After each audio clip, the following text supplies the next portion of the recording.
түүхэндээ слоганыг хамгийн амжилттай байршуулж маркетингийн маш том арга хэрэгсэл болгож ашигласан компани бол мэдээж бидний аягүй сайн мэдих Nike-гийн одоо Just Do It гэдгийг бол үнэхээр зах зээлийн судалгаа одоо хүний тархинд одоо ойлгогдох одоо тэр нөхцөл байдал тэгээд хүний хэрэгцээг тодорхойлсон байдал гэдэг утгаараа зэрэг хамгийн түүхэн слоган гэж хэлэх болохоор харагдчихсан. Just Do It-ийн хамгийн супер нь юу вэ гэхээр тухайн бар одоо Nike 1980 он хүртэл гутал зардаг брэнд хийж байгаад Just Do It гэдэг слогантай болсноороо зөвхөн гутал зарах биш хүний амьдралын хэв маягийг зардаг болсон гэдэг. Тэгээд тэрийг ингээд лавшруулаад судлаад үзэхээр ер нь бол тэр Just Do It гэдэг үгээр бүхэл бүтэн нэг үеийг одоо спорт дуртай болгодог ч юм уу тийм.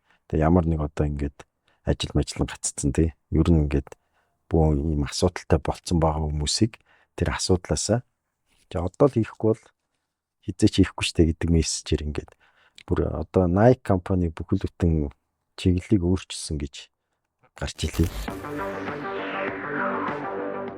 Дугаарыг мэдтгэжээр Business Builders Network